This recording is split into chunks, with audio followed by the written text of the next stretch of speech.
Pesantren saya itu punya sejarah panjang. Zaman Mbah Imam beda dengan Mbah Zubair, zaman Kiai Memun beda dengan Kiai yang lain. Paling adu statement saat ada tamu itu paling bagus. Kita punya tradisi konflik paling bagus di dunia. Kayak apa mangkalnya orang NU saat Gus Dur diimpis, dipecat. Tapi habis itu ya sering seminar ketemu Amin Rais. Ya mereka adu polemik, ini tidak konstitusional, ini apa. Gus Dur nggak jurus dekret. Sing sitok nggak jurus sidang mewah, nak kurang serem sidang istimewa dilawan sidang luar biasa. Pokoknya agak istilah sing serem-serem. Tapi tidak saling bunuh loh, sampean harus syukur loh. Selama ini orang awam sering bilang, loh kiai kok tukaran. Sampean bandingkan di Timur Tengah, jenenge tukaran mesti tahdirudam. Para polisi, para badan intelijen, para yang menjaga stabilitas negara ini harus terima kasih sama tradisi tokoh-tokoh Indonesia.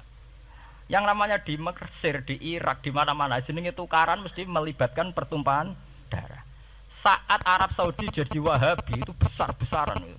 Pembunuhan apa pengusiran orang-orang Sunni. Tapi di Indonesia enggak. Desi anarkis. Paling itu tadi adu polemik. MLB dilawan MLB itu masih keren sekali, tidak apa-apa. Itu lebih baik ketimbang adu jotos atau adu hizib lah.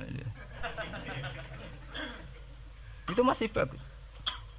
Nenda ini sampean biar paham, biar syukur jadi bangsa Indonesia. Kita punya tradisi konflik yang baik. Sama nek setelah peristiwa teng Irak, ya, teng Sudan, teng Khartoum, teng Darfur, itu kan orang Islam semua. Gara-gara beda mazhab saling bunuh.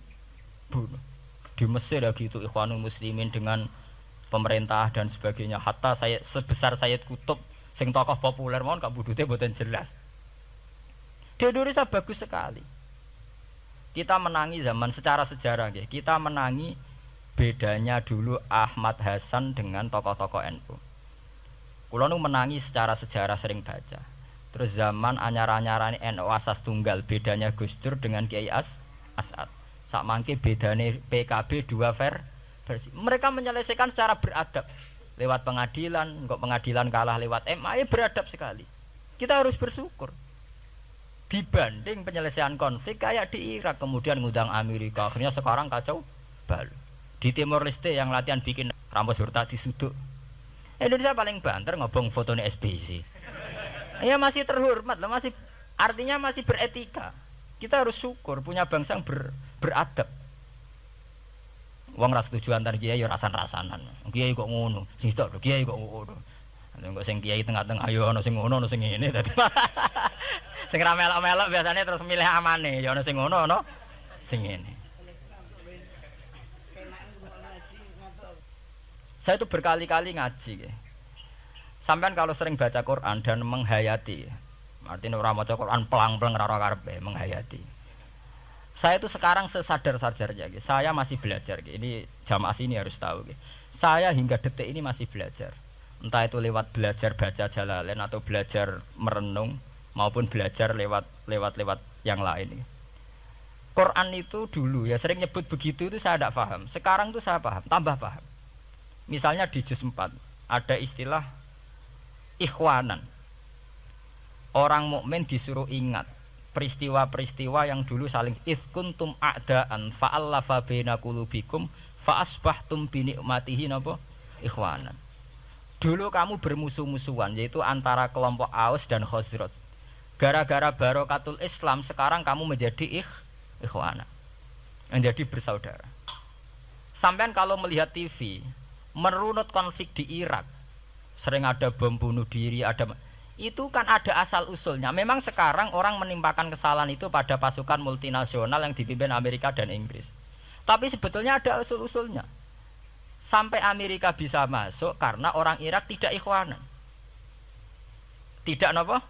Yaitu ada Syiah, ada Sunni, mereka saling menikam, saling bunuh. Sehingga karena ada ikhwanan ini pihak ketiga masuk, yaitu tentara multinasional. Makanya saat di Jogja ditanya, cara jenengan sebuti menyangkut Ahmadiyah, menyangkut konflik di Jakarta, saya bilang, sekarang setiap orang bikin from apa forum, yaitu baik, kalau niatnya baik-baik. Tapi andaikan saya ditanya Tuhan nanti, hak kowe iku kelompok apa?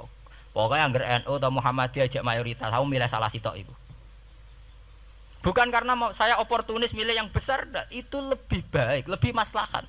Karena kalau setiap orang merasa benar bikin kelompok sendiri akan menjadi kelompok banyak. Dan saat menjadi kelompok banyak, tentu konflik lebih tidak terpola. Tidak apa? Terpola. Umpama Hasim tukaran mbek Din Samsudin itu terpola. Tapi nek angger wong ngrasa duwe ketua dhewe tidak terpola. Bagaimanapun ikhwanan harus disyukuri. Nggih, dalam kondisi berteman. Sebab itu Nabi sering ngendikan ilzamu jamaahirul muslimin wa man sadza sadzafin. Mbok kamu itu ikut kelompok mayoritas saja. Jamaahirul muslimin cara bahasa netralnya mbok ya kamu itu ikut kelompok mayoritas saja. Karena kalau orang merasa benar kemudian bikin kelompok sendiri itu tidak ada selesainya. Lah aku lah cara nuruti GR sebagai kelompok dhewe. Wong aku ya di umat, di pengaruh sing nyucup wis akeh. Tapi kalau semua orang merasa begitu kan repot nanti. Mursyid di kelompok dhewe, tukang toreko di kelompok dhewe, tukang ngaji di kelompok dhewe. Model kitab pirang-pirang sesuk ana jamaah Jalalain, jamaah Muin, jamaah Fathul Wahhab. Nek sing iso ngaji jamaah tahlil, jamaah istighosah. Ora ana bar itu. Saya tuh kalau ditanya di Jogja, meskipun saya kritis, artinya kritis itu mungkin terhadap satu fenomena kita tidak setuju atau Muhammadiyah dalam banyak hal atau satu dua hal. Itu tidak menjadi alasan kita untuk tidak mengikuti mainstream. Karena kalau mainstream ini dilanggar, itu kita tidak akan ikhwanan. Dan akibat negatif dari tidak ikhwanan adalah kayak kasus Irak. Iran itu kenapa tidak mudah diserang Amerika padahal punya nuklir? Karena mereka seragam Syiah semua. Itu lebih gampang, lebih susah. Lawan itu apa? Susah. Arab Saudi juga mudah diadu karena karuan seragam Wahabi semua. Kita tidak bicara itu ya akidah, mungkin kamu bisa debat Wahabi itu benar apa enggak, tapi karena relatif aman enggak diacak. Indonesia juga gitu. Kenapa tidak banyak konflik? Karena orang itu Islamnya kalau udah NU ya Muhammadiyah. Mbak cocok ra cocok bae milih. Itu lebih mudah. Ketimbang ada faksi-faksi baru kemudian stabilitas menjadi tambah kacau. Mulane kula niku saya loh ya, saya pribadi menghimbau ya. Melihat ayat itu dihitung Tuhan sampai Allah ngendikan apa ifkuntum a'daan fa'allafa baina qulubikum fa asbahtum bi nikmatihi apa. Kekuatan sebuah negara itu bukan karena senjatanya canggih, tapi karena rakyatnya tidak bentrok. Ya bayangkan kayak Indonesia. Andai kan Jawa itu mayoritas Islam. Kemudian mereka ingin mendirikan negara Islam. NTT merasa tidak diwongke terus keluar dari Indonesia. Nanti Maluku Ambon juga gitu. Daerah-daerah yang Islamnya tidak mayoritas begitu. Kayak apa susahnya militer?